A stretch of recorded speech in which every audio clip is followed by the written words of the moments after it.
Welcome to The Warp. I'm Jack Rita. In this video, I'm going to talk about strategies for winning at Cosmic Encounter.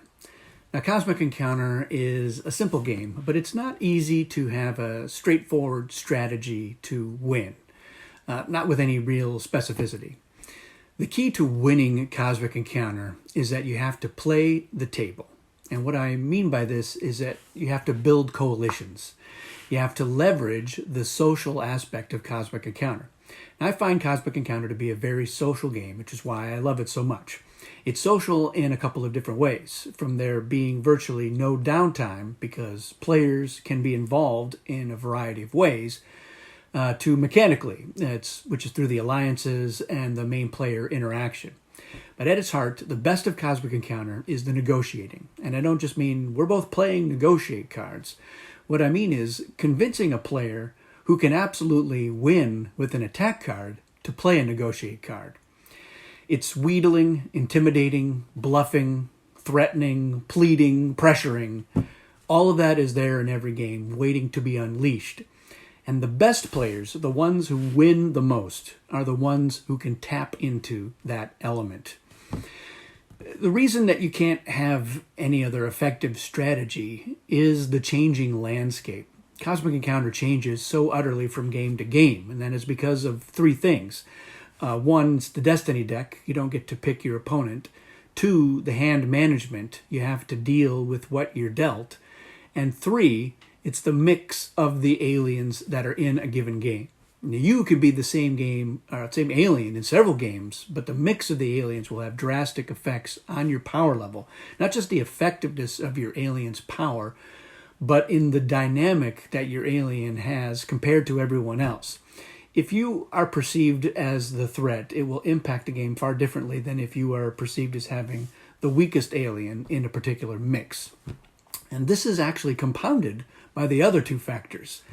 You could have a very strong alien, but Destiny pits you against a player with a much better hand.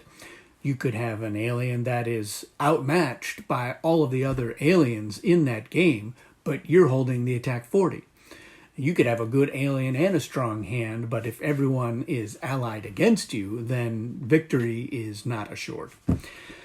Thus, you must always play the table. And for me, that means getting the players to do what it is that you want or was in your best interests at any given point. And that is throughout as much of the game as possible.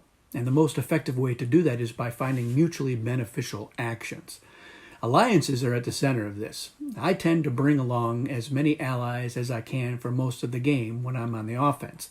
Now, I know that many players will criticize bringing along too many allies on offense.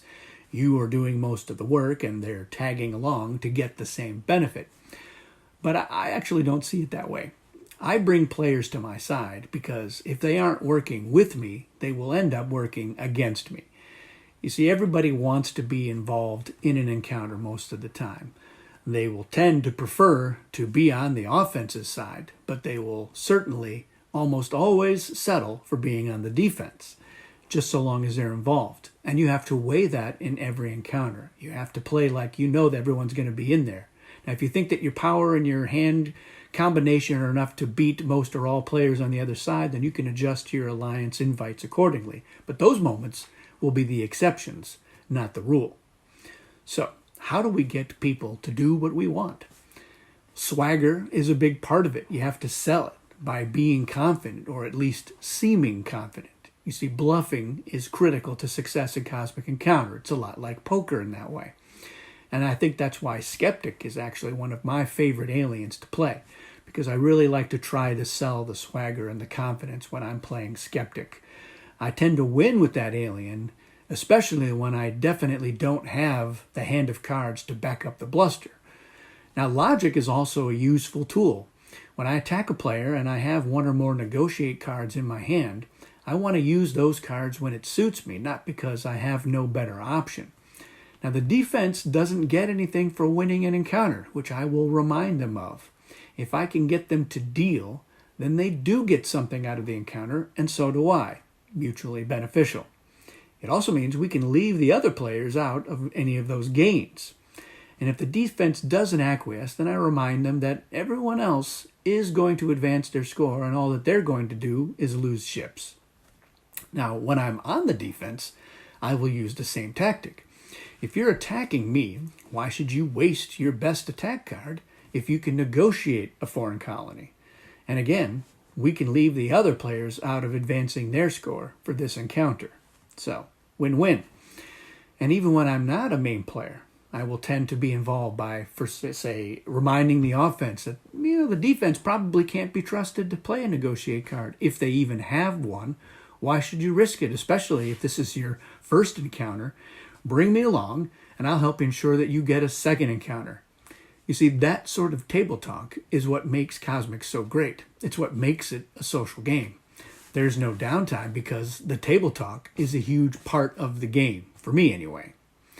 One of the ways that I can demonstrate swagger and confidence is with ship commitment. It's a great tool to use to project that to the other players.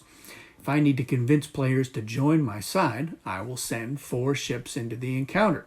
I know it's a gamble, but most players tend to send 1 or 2 ships from each encounter because they like to hedge their bets. If I launch this with 4 ships, I'm sending a signal that I think I can win with or without help.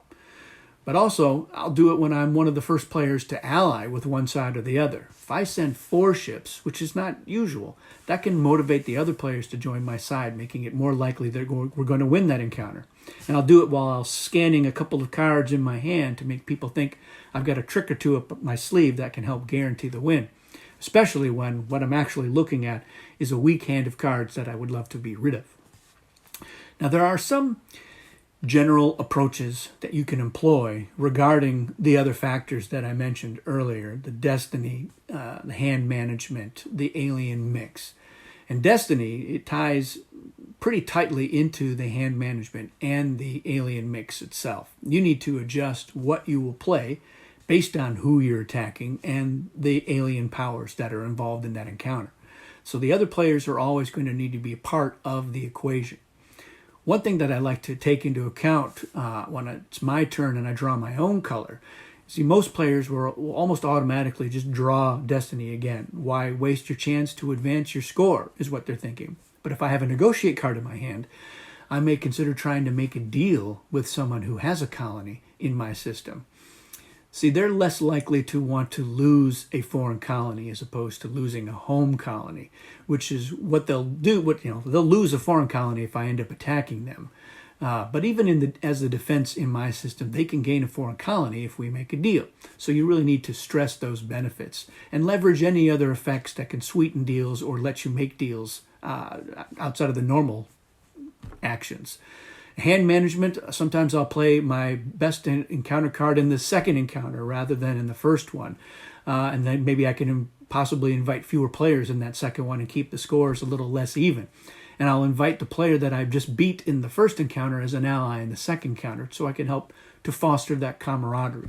See, everyone assumes that I've played my best encounter card in the first encounter, and so the next one's just not going to be as good.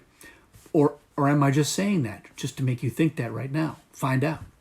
You do have to watch out for somebody who's punting on an encounter. If they play and negotiate when they're facing your massive coalition of offensive ships, you don't want them to get your best cards compensation. So part of playing the table is reading the table. Do I think that person on defense is going to fight it out, or are they going to fold?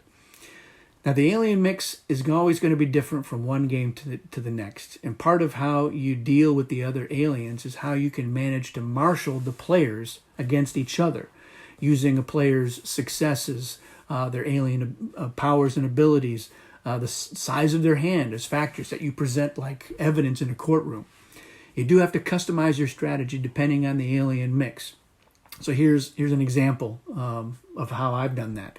In 2014, Fantasy Flight held a Cosmic Encounter themed event weekend at their gaming center, and it was called Cosmic Con. We held a World Championship tournament.